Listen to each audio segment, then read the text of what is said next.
نبی کریم صلی اللہ علیہ وسلم کا ارشاد ہے کہ اس شخص کی مثال جو اللہ کی حدود پر قائم ہے اور اس شخص کی جو اللہ کے حدود میں پڑھنے والا ہے اس قوم کی سی ہے جو ایک جہاز میں بیٹھے ہوں اور قرآ سے مثلا جہاز کی منزلیں مقرر ہو گئی ہوں کہ بعض لوگ جہاز کے اوپر کے حصے میں ہوں اور بعض لوگ نیچے طبق کے حصے میں ہوں۔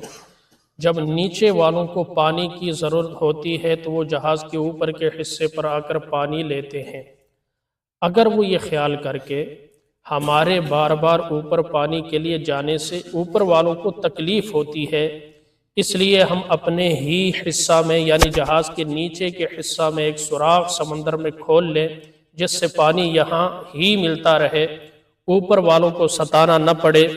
ایسی صورت میں اگر اوپر والے ان احمقوں کی اس تجویز کو نہ روکیں گے اور خیال کر لیں گے کہ وہ جانے ان کا کام ہمیں ان سے کیا واسطہ، تو اس صورت میں وہ جہاز غرق ہو جائے گا اور دونوں فریق ہلاک ہو جائیں گے، اور اگر وہ ان کو روک دیں گے تو دونوں فریق ڈوبنے سے بچ جائیں گے۔ صحابہ کرام نے حضور اقدس صلی اللہ علیہ وسلم سے ایک مرتبہ دریافت کیا کہ ہم لوگ ایسی حالت میں بھی تباہ و برباد ہو سکتے ہیں جب کہ ہم میں صلحاء اور متقی لوگ موجود ہوں؟ حضور صلی اللہ علیہ وسلم نے ارشاد فرمایا کہ ہاں، جب خباثت غالب ہو جائے۔ اس وقت مسلمانوں کی تباہی بربادی کے ہر طرف گیت گائے جا رہے ہیں اور اس پر شور مچایا جا رہا ہے، نئے نئے طریقے ان کی اصلاح کے واسطے تجویز کیے جا رہے ہیں، مگر کسی روشن خیالی تعلیم جدید کے شیدائی کی تو کیا کسی تاریخ خیال مولوی صاحب کی بھی نظر اس طرف نہیں جاتی کہ حقیقی طبیب اور شفیق مربی نے کیا مرض تشخیص فرمایا اور کیا علاج بتلایا ہے، اور اس پر کس درجہ عمل کیا جا رہا ہے؟ کیا اس ظلم کی کچھ انتہا ہے کہ جو سبب مرض ہے، جس سے مرض پیدا ہوا ہے، وہیں علاج تجویز کیا جا رہا ہے، وہیں علاج تجویز کیا جا رہا ہے کہ دین کی ترقی کے لیے اسباب دین سے بے توجہی کی جا رہی ہے، اپنی ذاتی رائیوں پر عمل کیا جا رہا ہے۔ تو یہ مریض کل کی جگہ آج ہلاک نہ ہوگا تو کیا ہوگا؟ میر کیا سادہ ہیں، بیمار ہوئے جس کے سبب اسی عطار کے لڑکے سے دوا لیتے ہیں۔ آج آپ نے دیکھا ہے نا کہ اکثر لوگ چھڈو مولوی صاحب کی کرنا، وہ جانے ان کا کام جانے، ٹھیک ہے۔ اور مشہور واقعہ ہے، اللہ نے حکم دیا فرشتے کو جا کر فلاں بستی کو کیا کر دو؟ تباہ کر دو، برباد کر دو۔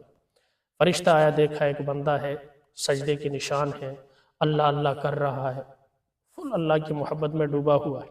واپس جا کر عرض کرنے لگا، باری تعالیٰ وہاں تو تیرا ایک نیک بندہ ہے جو تیری ہی عبادت میں مشغول ہے۔ تو اللہ نے فرمایا کہ سب سے نیچے اسے رکھو، شروع ادھر تو کرو، پھر اوپر پوری بستی اس کے اوپر ہو، اس لیے کہ وہ صرف اپنی آخرت بنانے میں لگا ہوا ہے، جبکہ مخلوق خدا ساری بستی میری نافرمانی کر رہی ہے، اس کے ماتھے پر بل بھی نہیں آیا۔ جی، جو کہتے ہیں نا، جا کے کافرانو تبلیغ کرو، جو مسلمان کافر بنا ہوا ہے، سمجھے جملہ سمجھے، مسلمان کیا بنا ہوا ہے؟ کافر کس کو کہتے ہیں؟ انکار کرنے والے کو نا، نماز نہیں پڑھتے، عملی انکار ہے، عملی انکار ہے۔ کیا ہے بھائی؟ قولی انکار نہیں، اس دن میں نے درس میں بتایا، قولی انکار کرے گا تو کافر ہو جائے گا، پکا ہے، لیکن نہ پڑھنا عملی انکار ہے، عمل کے ذریعے سے نہیں پڑھ رہا۔ زکوٰۃ نہ دینا عملی انکار ہے، روزہ نہ رکھنا، سب کے سامنے کھانا، کیے جی، اوہ منو ڈاکٹر منع کیتا، انا للہ، ڈاکٹر آپ ہی نہیں رکھتا، بھائی طبیب خود نہیں رکھ رہا رمضان کے روزے، تو تجھے بھی بخار کی اس نے نہیں کہا، جھوٹ ہے۔ کیا ہے بھائی؟ جھوٹ ہے۔ تو اب یہ کیا ہے؟ عملی کفر۔ اب نیچے والے سوراخ کرنا چاہے، اوپر والے نہ روکے، یہ اوپر والے کون ہیں؟ سمجھدار، سمجھے، مثال حدیث میں جو آئی ہے، نیچے والے جاہل احمق ہیں جو اللہ کی نافرمانیاں کر رہے ہیں، جی، نماز نہیں پڑھتے، روزہ نہیں رکھتے، امر بالمعروف نہیں کرتے، پیشاب کر کے استنجا نہیں کرتے، دسنا کدا کام جڑا استنجا کرتا ہے۔ بھائی راستہ کون بتائے گا؟ ایسا ہی ہے نا، سبق کون پڑھائے گا؟ جس نے خود پڑھا ہو۔ فتویٰ کون دے گا؟ جو کیا ہو، مفتی ہو۔ لوگوں کو کون سمجھائے گا؟ جو خود سمجھا ہوا ہو، جو خود سمجھا ہوا ہو۔ اچھا، لوگوں کی فکر کون کرے گا؟ جس کو اپنی آخرت کی فکر ہوگی وہیں دوسروں کی بھی کرے گا، لیکن یہ کہے نہیں، میں نے اپنی آخرت اپنی قبر میں جانا ہے، کوئی کی کرتا ہے جڑا جتھے لگا ہے لگا رہن دی۔ تو یہ جملہ جب کہیں گے تو اس جملے میں یہ سارے آ جائیں گے، اس جملے میں پھر چوری کی رپٹ جو ہے نا تھانے میں دائر کرنے کی ضرورت نہیں ڈاکٹر صاحب، کیوں؟ جڑا جتھے لگا ہے، چور چوری کرنے دو بھائی، یہ آپ کا جملہ ہے نا، ڈاکو ڈاکہ ڈال رہا دے دو، وہ اس پاس ہی لگا ہے نا، تو یہی کہندے ہو جڑا جتھے لگا ہے لگا رہن دیو، تو پھر یہ سارے کیوں نہیں، جو جہاں لگا ہے صحیح لگا ہے تو ٹھیک ہے، غلط لگا ہے تو وہاں سے کیا کرنا ہے؟ ہٹانا ہے۔ تو فرمایا کہ اوپر والے اگر نیچے والوں کو نہ روکے تو دونوں تباہ ہو جائیں گے، کیا ہو جائیں گے؟